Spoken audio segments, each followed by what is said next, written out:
just so everybody's clear, James Longley, Joan Churchill, Haskell Wexler.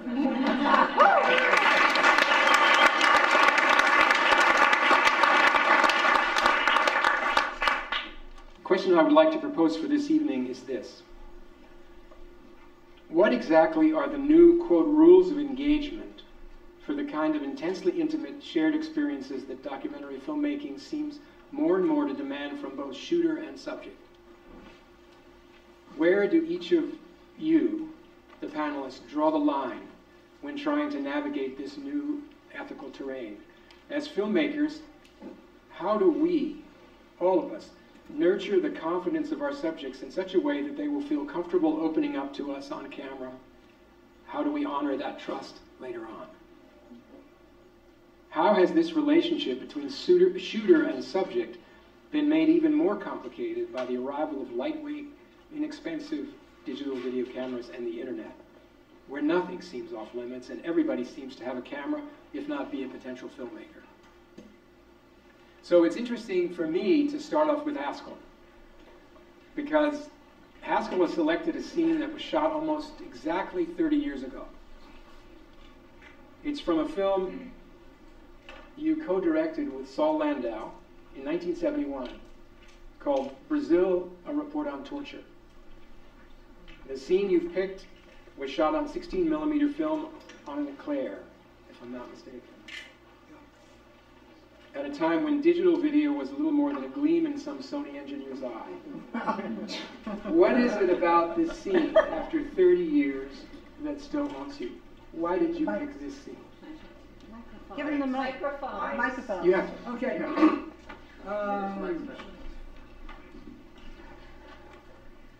I don't really know, but since you asked me, I'll think about it. I made the film because I think it's my job, it's my desire, it's my feeling to look for the truth somehow that has not been presented to us by the conventional sources. We didn't go to Chile. We didn't go to Chile to look into the Brazilian revolutionaries.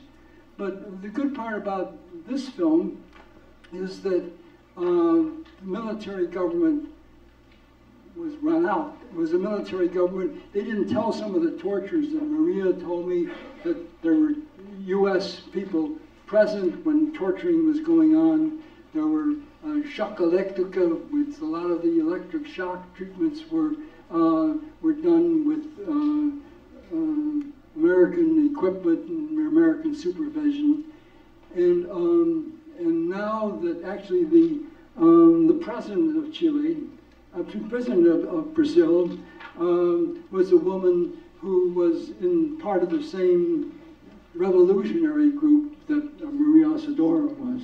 And so that the film has actually been used in the last year and a half, body of the film, to help uncover some of the people in charge of the torturing and some of the things that were done under the military regime. So that's the good part. I mean, there was nothing entertaining about what you saw, but nobody in America knew anything about what was going on in our name. Well, this is also a piece about a woman, a young woman.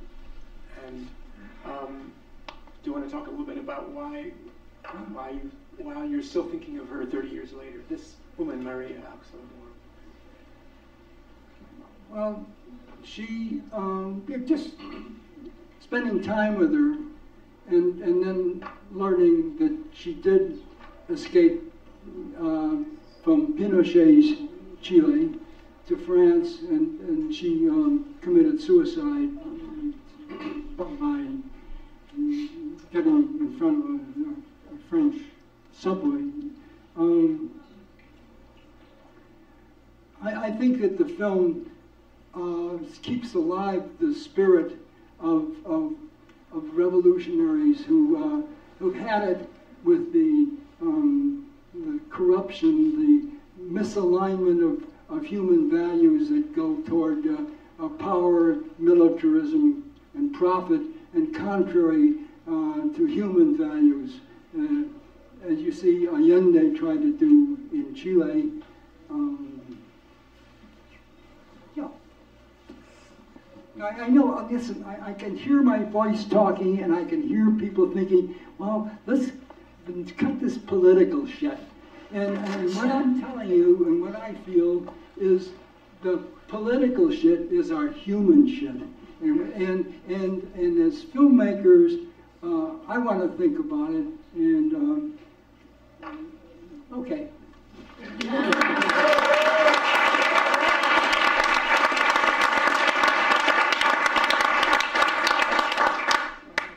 Joan tells me that for you, any notion that documentary cinema verite is somehow truer or more authentic than scripted filmmaking is a lie. In other words, for you, all film is essentially fiction. Haskell, this is directed at you. Yeah. All film is fiction. Oh, yeah. Well, Joan and I talk about this all the time. Right. Okay. No, of course it's fiction. Okay, so... Of course it's fiction. I don't have to prove that. No, of course it's fiction. Let me finish my question in a second. Okay. Certainly, a scriptwriter could have created a character every bit as powerful and as indelible as Maria Auxiliadora.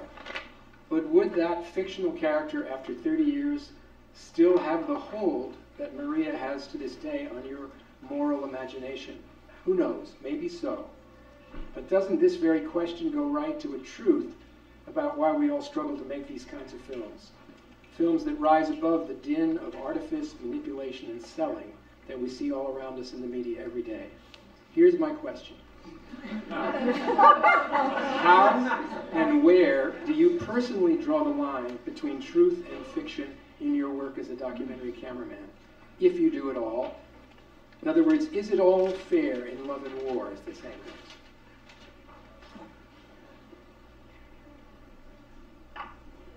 I don't draw the line. I think as a documentary filmmaker, I have an obligation to myself, not to any audience or to myself, to know that I'm trying to see and learn from what I'm photographing. But also I don't bring to it a blank check. I have views on the world, and I don't want to have my strong views on the world pervert what I'm learning, but I have to keep that open to be a good filmmaker. And also, you have to know that you're a communicator, and if you're a communicator, you have to be able to do what they call entertain, or at least engage. Otherwise, you can have all your great ideas and great feelings, and no one will want to see it. Do you want to pick up a mic and join in the conversation here? Yeah. Can't get over that easily.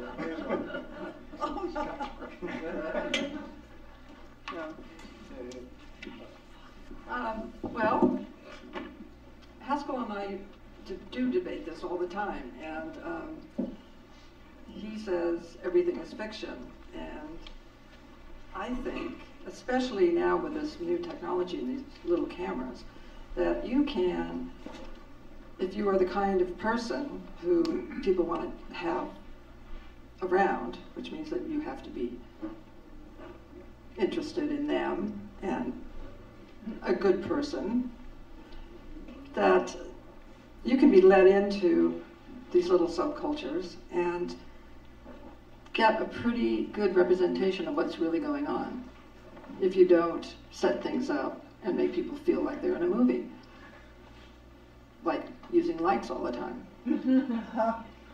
And I think that is what's really spectacular right now about this revolution of these small, tiny little cameras allowing one to go anywhere in the world with a backpack and make a film, such as James does, most stunningly. Well,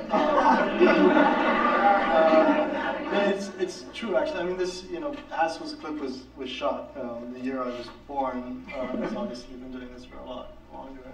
But when I was a student, my first film was shot in 35mm CinemaScope, and the cameras were, super heavy. Now, of course, they're like this. They're like this little flip that Haskell is filming me with unexpectedly.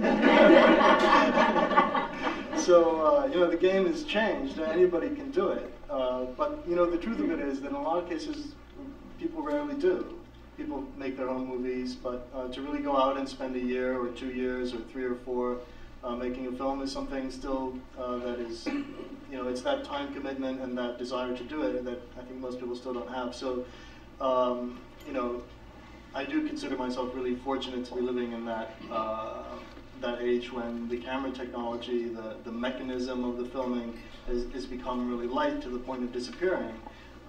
Because that's really what I would prefer, is to have an invisible camera, to just be able to film with my eyes or something, and I suppose that will eventually happen also.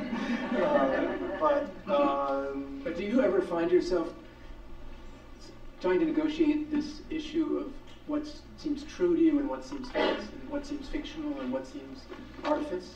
Haskell doesn't have the problem. Joan makes sure the problem doesn't exist in her films. What about you? Me, I mean, I just suck up material as best I can, and in editing, I think that's where people have the most debate about how you juxtapose things, because you're taking all this material and rearranging it in time and all that. And I don't know whether it's a debate that is really even interesting. I think the audience decides whether they trust the film or not on some level, whether or not it's supposed to be a fiction film or a documentary. How the audience reacts to it is going to determine, whether or not it was true, I guess. Well, you sort of avoided the debate, I see.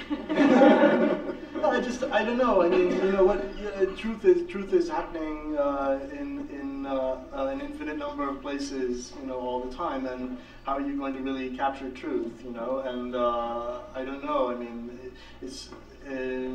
I guess Herzog would say there's the truth of accountants and the aesthetic truth, and I suppose there's something to that.